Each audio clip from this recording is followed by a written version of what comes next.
So the front of the house, this front portion here, was built in the 1830s, and it was originally a log cabin. My family, the earliest record I could find was 1858, so we moved here in the 1850s. They moved down here, and this originally had a post office on it across the street and a working mill, which obviously are gone now, but that's what he ran when he came down here. He ran the farm, obviously, and then the post office. So my grandfather carved his name in the rock when he was a kid, and it's hard to see, but it's right here, right there. And then my Uncle Bruce put his right here. My father can remember coming here when he was a little boy.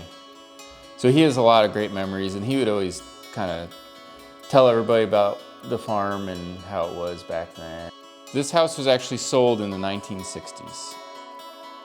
When I was a kid, we would come down to Virginia, and the family cemetery's on the hill, so we would go check out that and then drive by the house and just kind of look at it, look at the big rock, you know, outside. And yeah, it was always kind of a neat place to just think about history and especially genealogy type stuff.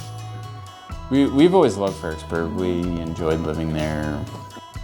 I was sitting at the house and I was just going through, this was in, what, January?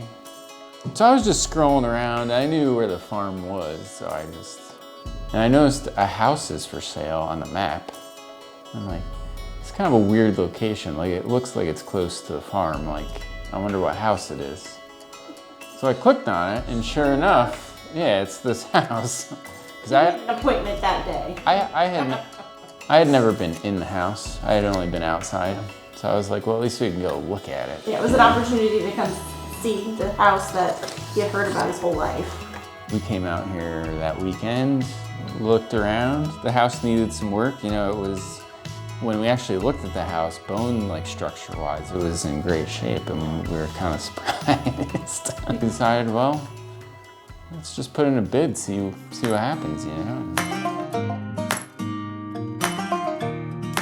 I felt very much like this was a God thing, and that if it was meant to be, that he would work the process out.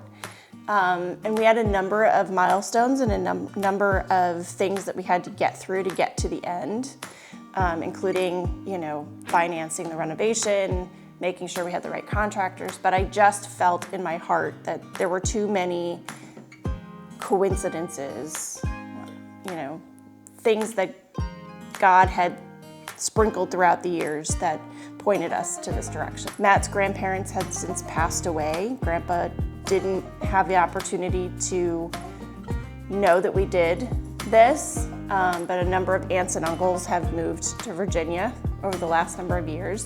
So for this to become kind of the gathering place for the family has been really special for us.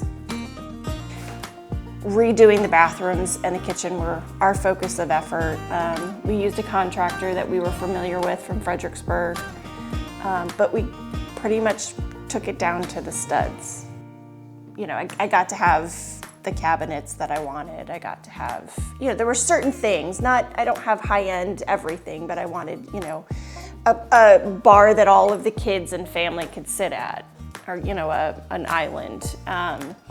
So to kind of see it all kind of come together was a lot of fun. It was overwhelming. What's interesting is we owned 2 houses in Fredericksburg. So this is the 3rd house we've owned. And while each house in Fredericksburg had its set of memories that like we would hold close, there's something that feels very different about this home. It's hard as an in-law probably to be as connected to the family heritage, but I grew up in the country and I grew up very much with this lifestyle of living in a rural area, living on a well, living on property, gardening, all of those things. So for me, it's almost like coming home.